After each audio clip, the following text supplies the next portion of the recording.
name is Karabo Ramosamo, and I first came across the African Library Project back in 2009 when I was in Maranyane Primary School in Kanye in Botswana. And I've since decided to be a literacy activist and I've become an avid reader.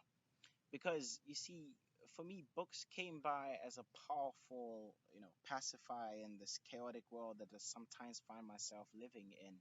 And to give you just one example, I'd been diagnosed with epilepsy when I was around 6, and I'd lived in so much fear because my mother and I knew so little about the disorder, and handling it proved to be a very challenging task. We simply did not know what to do when I had seizures in the middle of the night. My grandmother, God rest her soul, was a nurse, and I remember coming across one of her textbooks from her college days one time, and I still remember being so surprised to see there was a whole chapter that was dedicated to explaining epilepsy, what it was, what caused it, what kind of seizures one could have. I remember reading about petit mal seizures, grand mal seizures, what complex partial seizures were, and all that kind of stuff. And although I only read that entry for the very first time when I was 12, and I hardly understood everything that was written in there, the tiny bit of information that I'd gotten from that text was enough to reassure me that I was not alone in the struggle and that something could be done. It was as though that tiny bit of knowledge came by as a powerful antidote that relieved me of my fear.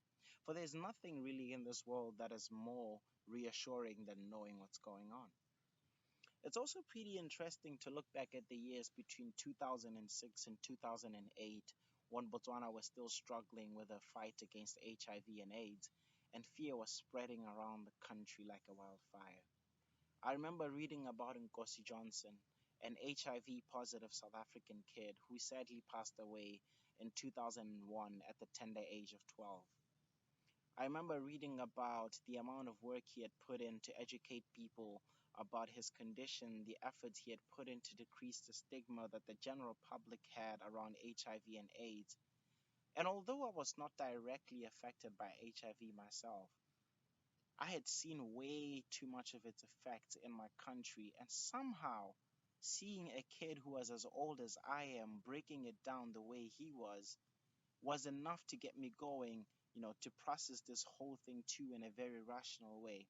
It was just last week when I was going through Facebook and I came across the African Library Project's post that was celebrating Nkosi Johnson, his life and his legacy, that I suddenly remembered, wait, we had a shelf in my library in Maranyane that was, just put up there to educate people about HIV and AIDS. And I still remembered reading a book from over there about Nkosi Johnson. The point here that I'm trying to illustrate is books go a very long way. And if I can still remember reading a book donated by the ALP 10 years ago, think of how many lives you can change using a simple book drive. A world filled with ignorance is a world filled with hate and with fear. For as my favorite rapper Nas puts it, men fear what they don't understand and hate what they can't conquer. Knowledge is comfort, my people.